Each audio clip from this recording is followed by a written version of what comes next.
सभी नाजरीन का वो सलाम अर्ज़ है। और आज फिर एक बार दूसरे शुमारा मतलब सूफ़ी नामा का जो हमारा जो हफ्तावार प्रोग्राम है उसके साथ हाजिर हुए हैं। मेरे साथ मेरे अजीज़ हैं जनाब मज़हर शेख साहिब, जो एक बहुत ही सीनियर और वरिष्ठ पत्रकार में जिनकी गिनती होती है वो है। तो मैं चाहूँगा कि आज जो हमारा सूफ़ी नामा का जो किस्सा है वो आप शुरू करें, फिर जो दूसरा किस्सा होगा वो मेरी जानिब से होगा। तो आप क्या अर्ज़ करेंगे इस बार?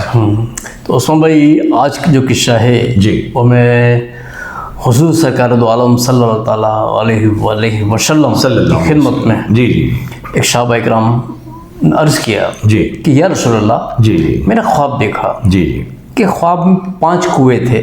ठीक है बीच में एक बड़ा कुआं था और आसपास 4 छोटे छोटे कुएँ थे। जी अब बीच का जो कुआं था जी उसमें से पानी भरता था, ठीक है और उस कुएं में से पानी निकल के आसपास के जो चारों कुएं थे वो लबालब भर जाया करते थे। ये हदीस मौजूद है, इस तरह से आप बयान करते हैं। सरकार दो आलम का बयान है ये, वो जो ख्वाब में देखा साहबी ने सरकार के आगे उसने बयान किया, उसकी ताबीर तो सरकार उसकी ताबीर कर रहे हैं। बिल्कुल ठीक है। और उसके बाद जी 4 कुएं जो हैं वो उभरते हैं और बीच में जो कुआं है उसमें सबका पानी जाता है, लेकिन उसके बावजूद भी वो कुआं जो बीच का है वो खाली रहता है। अच्छा तो आपने फरमाया कि एक ऐसा वक्त आएगा जी कि बीच का कुआं है वो वालिद है, अच्छा कि वालिद की जो आमदनी है जी जी वालिद जो कमाएगा हाँ जी उससे अपने चारों बेटों का जो है वो गुजरान करेगा, ठीक है और आसानी के साथ, खुशनुसीबी के साथ। जी। लेकिन कुछ वक्त के बाद में ऐसा होगा कि जब चारों बेटे कमाने लगेंगे हाँ जी भाई और वालिद जो है वो बूढ़ा हो जाएगा, ठीक है। उस वक्त चारों लड़के जो हैं वो वालिद को अपनी जानिब से उसे खर्च पानी भी नहीं दे पाएंगे और उसको रख भी नहीं पाएंगे अपने साथ में। ठीक है। कहने का मतलब ये है कि आज का जो हम माहौल देख रहे हैं वो इस तरीके का है कि एक घर में अगर 4 बेटे होते हैं तो उससे तो वालिद बड़ा कर देता है, पढ़ा लिखा कर नौकरी वगैरह, उनकी शादी करना, ये सब चीज़ें कर ही देता है। लेकिन बीवी आने के बाद होता क्या है कि वालिदैन को जो है वो तकसीम कर दिया जाता है। बराबर। एक भाई जो है वो कहता है कि 1 महीना मेरे यहाँ पर रहेंगे, दूसरे कहता है दूसरा महीना मेरे यहाँ पर रहेंगे। यानी इस तरीके से वालिदैन जो है वो बेचारे बन जाते हैं। इस पर आप क्या कहेंगे? नहीं, मैं अपने इर्द गिर्द में भी नज़र दौड़ाएं आप तो अपने पार पड़ोस में भी आप देखेंगे कि मैं देखता हूँ कि कोई वालिद है, कोई वालिदा है, जैसा आपने बताया कि तकसीम कर लिया जाता है उसके बारे। 1 महीना किसी बच्चे के वहाँ रहती है, पहले बच्चे के वहाँ, फिर दूसरे महीने दूसरे के यहाँ। उसमें क्या होता है कि जो बहू होती है, बेटा बहू होती है, उसकी झिड़कियाँ भी सहन करती हैं, माँ भी सहन करती है, बाप को भी तानेबाजी होती है। लेकिन तो ये क्या तरीका है कि भाई आपके जो है, और जैसा ये क्या आप पे रिपीट नहीं होगा?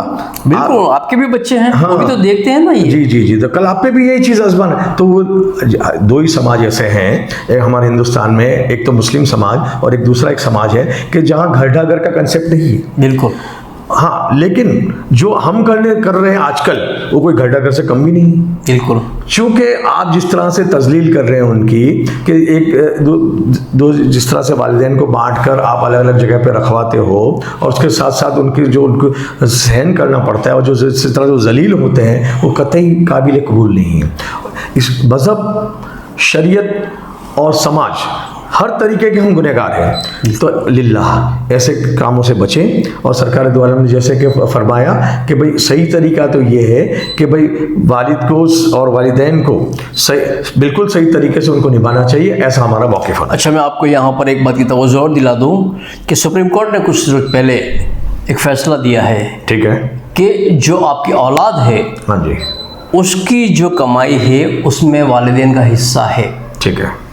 ये हिंदुस्तान की जो सुप्रीम कोर्ट है, जी जी, ये उसका अच्छी बात है, वेलकम करते हैं कि भाई माँ बाप ने जो पूरी ज़िंदगी अपने लिए सर्व कर दी है उसके लिए आप नहीं रखोगे तो फिर किसे आपको सपोर्ट करोगे? और यही से पता चलता है कि तुम्हारी इंसानियत क्या है, तुम कितने रहम दिल आदमी हो कि जो तुम्हारे घर में अच्छे हो तो ही तुम बाहर अच्छे बन सकोगे। अब तुम अपने लोगों के साथ अच्छे नहीं हो तो फिर बाहर के लोगों के साथ क्या इंसाफ करना? नहीं, लेकिन साहब यहाँ पर एक मामला मैं आपको और बता दूँ कि जब बाहर के लोगों से मिलते हैं तो बड़े एहतराम और अदब के साथ मिलते हैं, लेकिन जब घरेलू मामला देखते ہوتے ہیں تو ان کے ساتھ میں یعنی جب گھر میں ماں بولتی ہے تو بھی انہیں پسند نہیں آتا, انہیں چپ کر دیا جاتا ہے کہ آپ کو اس بات پر سمجھ نہیں پڑتی, آپ چپ بیٹھی ہیں. ایک منافقانہ رویہ ہے کہ بھئی باہر, جیسے کہ ہمارے یہاں ایک مشہور مثل ہے نا کہ ہاتھی کے دانت دکھانے کے اور کھانے کے اور, تو اس طرح کا ایک مکھوٹا پہن لیا جاتا ہے کہ بھئی اس طرح کے باہر دکھانے کے لیے ہم تو بہت بڑے بغلا بغت ہیں, اور پھر اس طرح سے زبان پہ کچھ اور دل میں کچھ ہوتا ہے. تو برائے مہربانی آپ سے یہ التجا ہے کہ آپ کے بھی نزدیک میں کوئی ایسے ہیں واقعات بنتے ہیں تو انہیں اس پروگرام کے مادھیم سے ہم جو آپ کو دکھا رہے ہیں یہ انہیں بھی ضرور بتائیے. ضرور. تو میرا یہ جو میری طرف سے جو قصہ عرض ہونا ہے وہ حدیث شریف ہے, اور سرکار دو عالم کی حدیث میں تو کیا کہیں کہ کوزے میں دریا, مختصر سی بات ہے لیکن آپ اس کے اندر دیکھیں بڑی جامع بات ہے, چونکہ جو باتیں جو حدیث اور اللہ کی طرف سے جو ہوتی ہے وہ تو ایک حرف آخر کا مقام رکھتی ہے. وجہ کیا ہے کہ انسان کی عقل کی تو ایک سرحد ہے, اس کے بعد اسے کیا ہے اسے راستہ نہیں سوچتا, لیکن جو قرآن و حدیث سے جو باتیں ہمیں تک پہنچی ہے وہ بالکل مکمل ہے اپنی جگہ. اب میں اس طرح سے آج دنیا میں جینا کب بہتر ہے اور دنیا میں مرنا کب بہتر ہے اس کے اوپر ایک سرکار دو عالم کی حدیث ہے, وہ میں پیش کرنے کی آپ سے اجازت چاہوں گا. تو اب میں چاہوں گا کہ حدیث شریف کا معاملہ ہے جینا کب بہتر ہے اور مرنا کب بہتر ہے, تو اس کے اوپر سرکار دو عالم کی حدیث ہے تو وہ میں بیان کروں گا. اور حدیث کا معاملہ ایسا ہے کہ ہم غلط کچھ بیان ہی کر جاتے ہیں تو اس کے لیے بڑی وعید ہے, مطلب اس کے لیے بری خبر ہے, تو اس کے لیے میں چاہوں گا کہ اس کو پڑھ کر ہی سناؤں. تو وہ حدیث کے الفاظ کچھ یوں ہیں کہ حضرت ابو ہریرہ رضی اللہ عنہ نے روایت ہے کہ حضرت صلی اللہ علیہ وسلم نے ارشاد فرمایا کہ جب تمہارے حاکم مطلب تمہارے پہ راج کرنے والے لوگ نیک اور پسندیدہ ہو, مطلب انصاف کرنے والا ہو, دوسرا تمہارے مالدار کشادہ دل اور سخی ہو, مطلب بڑے دل والے اور سخاوت کرنے والے, اور تمہارے معاملات باہمی خیر خواہانہ مشورے سے طے ہوتے ہو تو تمہارے لیے زمین کی پشت اس کے پیٹ سے بہتر ہے. زمین کے پشت سے مراد زمین کے اوپر آپ لوگ, زمین کے پیٹ یعنی جو قبر سے بہتر ہے آپ کی زندگی. اور اس کے برخلاف ہو تو بھی سنیے آگے یہ حدیث کے الفاظ. ہاں صاحب. تو اور جب تمہارے حاکم شریر ہوں مطلب انصاف نہ کرنے والے ہوں, تمہارے مالدار بخیل ہوں مطلب کنجوس ہوں, اور تمہارے معاملات عورتوں کے سپرد ہو, مطلب جو گھر کے بڑے فیصلے ہیں وہ عورتیں کرتی ہوں کہ بیگمات کے جو فیصلے کریں وہ ایک وفادار نوکر کی طرح تم اس پہ نافذ کر لو کرنے لگو, تو تمہارے لیے زمین کا پیٹ اس کی پشت سے بہتر ہے. یعنی ایسی زندگی سے مر جانا بہتر ہے. اچھا, یعنی قبر میں. ہاں جی. تو کہنے کا مقصد ہے آج ہم ہماری سماجی حالات میں نظر دوڑائیں تو آپ کو پتہ چلے گا کہ 100 میں سے 99 مرد ایک جیسا کہ حدیث شریف میں فرمایا گیا ہے کہ بیوی کے زن مرید ہیں, اس طرح کا معاملہ رہا ہے. اور ایسا نہیں کہ ہمارے سماج میں کہیں بھی دیکھ لو, اب اس کے نتائج بھی کیا آتے ہیں وہ بھی ہم جانتے ہیں.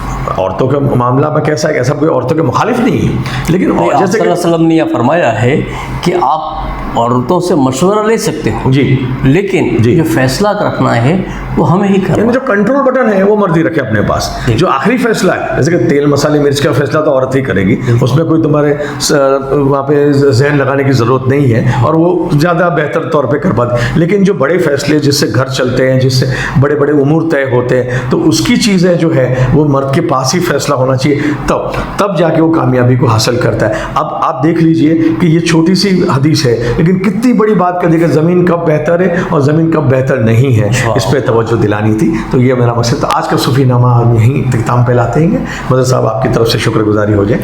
تو دوستو آج کا ہمارا پروگرام آپ کو پسند آیا ہو تو اسے سبسکرائب کریں, بیل آئیکن دبائیں اور شیئر اور کمنٹ کرنا نہ بھولیں. تو میں اور میرا عزیز دوست عثمان بھائی قریشی آپ سے اجازت چاہتے ہیں. اللہ حافظ. خدا حافظ.